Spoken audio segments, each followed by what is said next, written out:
मॅथ्ससाठी किती वेळ द्यायचा, गॅटसाठी किती वेळ द्यायचा, मग गॅटमधले वेगवेगळे सब्जेक्ट्स आहेत त्याला मी किती किती वेळ डिवाइड करू. मग त्या वेळेनुसार त्याने त्याचा अभ्यासक्रम ठरवावा.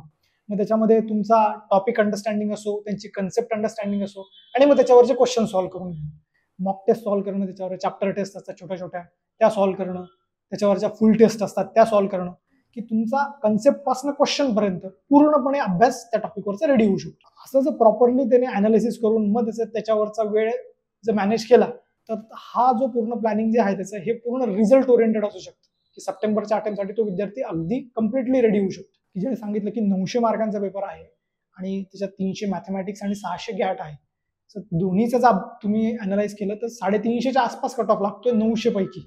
जर तुम्ही तुमच्या प्लॅनिंगनुसार जर प्रॉपरली अनालिसिस करून अभ्यास केला तर तुम्ही अगदी इझिली 400च्या प्लस स्कोर करू शकता, कारण की गॅट हा थेरॉटिकल सब्जेक्ट आहे आणि मॅथ्स थोडासा अनालिटिकल आहे. आणि तुमचं जसं मी बोललो की त्या प्लॅनिंगनुसार जर तुम्ही गेले तर अगदी विद्यार्थी 400 प्लस स्कोर इझिली करू शकतो, की जो एनडीएचे मेरिट क्वालिफाय करण्यासाठी पण फुलफिलेबल आहे.